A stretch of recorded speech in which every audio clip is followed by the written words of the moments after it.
जीवनातलं शेवटचं कीर्तन आहे. पुन्हा फोन करू नका, कारण माझी गॅरंटी नाही. वेटेज फक्त 40 kgs, वजन किती आहे? 40 किलो आहे. आता काय कवा तर दिसन. माननीय सरपंच साहेब, पांचाळ साहेब, त्यांची सहकारी 2-3 वर्ष झालं प्रयत्न करतात. मी बुटका जरूर आहे, पण माझा विस्तार मोठा आहे. There is big and big experience in my life. अशी 300 होणाळ्यासारखी गावं माझ्याकडं आहेत. मी कागदाला कधी बघितलं नाही. ही माऊली होती बघा. भाजी चटणी आपली धपाटं काय बी खायला. मी 2-2 महिने हजामत करीत नाही. का? माझा वारकरी ऐकायला उघडा येतोय आणि तो थटात गाडी येत, नाकात boat. Simple living and good thinking नोन भागवत संप्रदाय. हो, आमच्या निरंजन भाईंना उत्तर विचारा, भक्ती कोणाची आहे लक्षात घ्या. आहेत काय तर नाही बा. असं कुठले बीडचे, कुठले? नांदेड. छान. हो, लक्षात घ्या. भक्ती करणाऱ्यांना सादर राहो. मला 4 चाकी मागं 20 वर्षाखाली घेता आले असते. अजून बी भाडं करून आलो आहे. कळलं का? मला ताप द्यायचं ना. माझा वारकरी सायकलीवर चालत उदगीरवरनं आली मंडळी. आली का? उदगीरचे आले का? हात वर करा. हां बघा, मला फोन केला. अहो म्हण लांब आहे, किती बी लांब असू द्या, परमार्थात पडल्यावर सगळं जवळ येतं. कवाच माझी बायको नीट बोलत नव्हती, पण जी टाकीजवर गेल्यापासून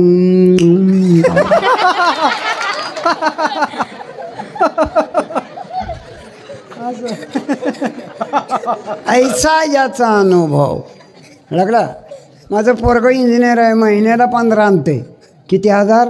15. मी एक दिवसात 15,000 नेतो. युवकामध्ये क्रांती झाली पाहिजे. मराठा सुधारला पाहिजे. बोंबललं काय सुधारतोय हो? हां, तुळजापूरपासून हितवर कोणाच्या रानात काय सुद्धा नाही. बीडला ह्याच्यापेक्षा भयान परिस्थिती आहे. यवतमाळला जाऊन आलो, अमरावतीला परवा जाऊन आलो. भयंकर अवस्था बेकार आहे. आणि म्हणून करता आम्ही राहू द्या वारकरी, आम्हाला खोऱ्या कोदळा आणून पुरून टाका, पण माझा मराठा कोण बी सुधारला पाहिजे. ही जरंगा पाटलाची तळमळ आहे. टाळे वाजव. अरे लक्ष्मी एकीकडे चालली आहे. Economical backbone is loose in that society. ज्या समाजाचा आर्थिक काना कमकुवत आहे, त्याच्या बायकोला दिवाळीतसुद्धा तेल लावायला मिळत नाही डोक्याला. त्याचं नाव मराठा, त्याचं नाव कोणी बी. शाळा सुरू झाली आहे. लेकरं, आमच्या घरी बरेच दिवस बुंदी लाडू नव्हतं. आई तांबड्या पिवळ्या मकाचं चुरा करायची, त्यात गोळ घालायची, मला म्हणायची खावा बुंदीचं लाडू. हे आईचं प्रेम आहे. हे मराठी माणसाचं प्रेम आहे. 70% मराठा आहे ती बघा.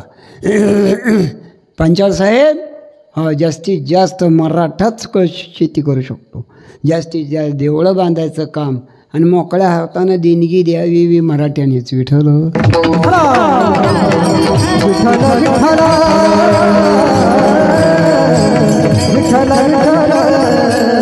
अनुभवानं सांगतो. नवरा खादरा वादरा कसला बी असू द्या, बायको दिखणी पाहिजे. कवा तर वाजवा. बायको दिखणी पाहिजे बघा. मंडळी दिखणी असली की लेकरं सुद्धा असली दिखणी होते. ती काय स्वर आहे का? टीप 1ला स्वर आहे. टीप 1ला कळलं का? स्वर असला तर सगळं जमतं. नेहमी नवरा बायकोचा स्वर असावा. मोबाईल केवढा का असणार, रेंज असावी. महत्वाचं आहे. बऱ्याच घरात टावर खालीच रेंज नाही. बायको सारखी बोंबलते. माझा पकवाजाचा स्वर लागला पाहिजे. विणकरी गाणारा स्वर लागला पाहिजे. गावचा सरपंच, किती वर्ष झालं तुम्ही आहे? 30 शिफ्ट. हो, गावचा सरपंच आणि गावाचा स्वर लागला पाहिजे. स्वर शिपायाचा लागला पाहिजे आणि स्वर पाण्याच्या टाकीचा लागला पाहिजे. आता गावगाव पाण्याच्या टाक्या आहेत, नळ आहेत, स्टँड पोस्ट आहेत, पाणीपट्टी बी भरपूर वाढली आहे. पण पाण्याच्या टाकीचा वाल मोकळा केला, काही लोकांच्या नळाला पाणी जातं आणि काही लोकांच्या नळाला फक्त हवा.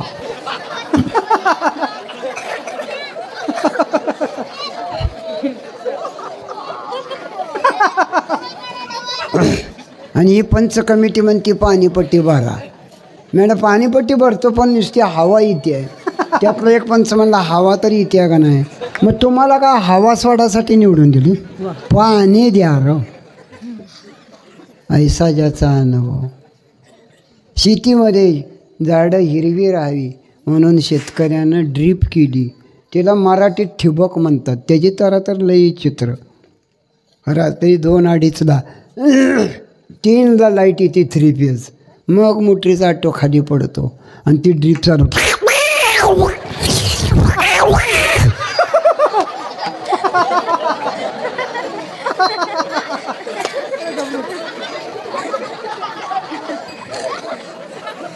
आणि ते आवाज ऐकून सगळी कुत्री वाव वाव.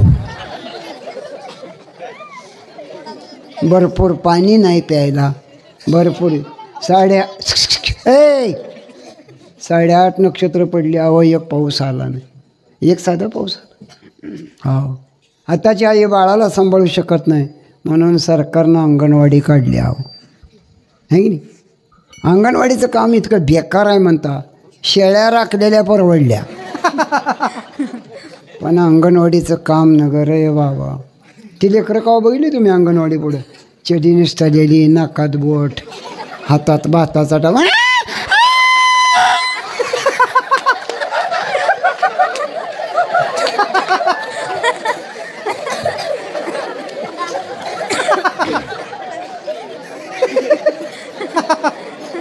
काय लेकरं काय अंगणवाडी.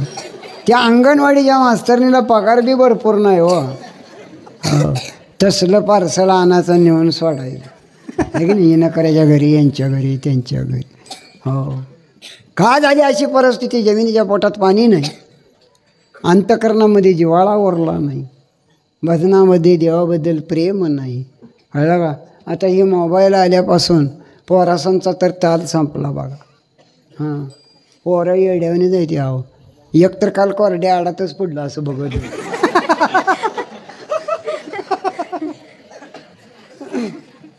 एक जणाला माझ्या शेजारी फोन आला मोबाईलवर. त्यानं स्पीकर ऑन ठेवता आणि ती बोलायला लागला. हॅलो पिलू रात्री जेवली का. हॅलो पिलू मशीनं धार दिली का. हॅलो सोयाबीन इकडं का ग. हॅलो पिलू. पिलू पिलू म्हणल्यावर माझं मस्तकच फिरलं. त्याला म्हणलं ही पिलू कोण आहे रे तुझं. ते म्हणला तुझी बहीण आहे का बाची आहे का दुवाडी आहे का कोण आहे. कोण आहे पिल्लू. काय बोलता महाराज. म्हणला गेल्या आठवड्यात माझं लग्न झालं. मी बायकोला पिल्लू म्हणतोय. गायबानी हा. बायकोला पिल्लू म्हणलं लेकराला काय हेडिंबा म्हणतो का.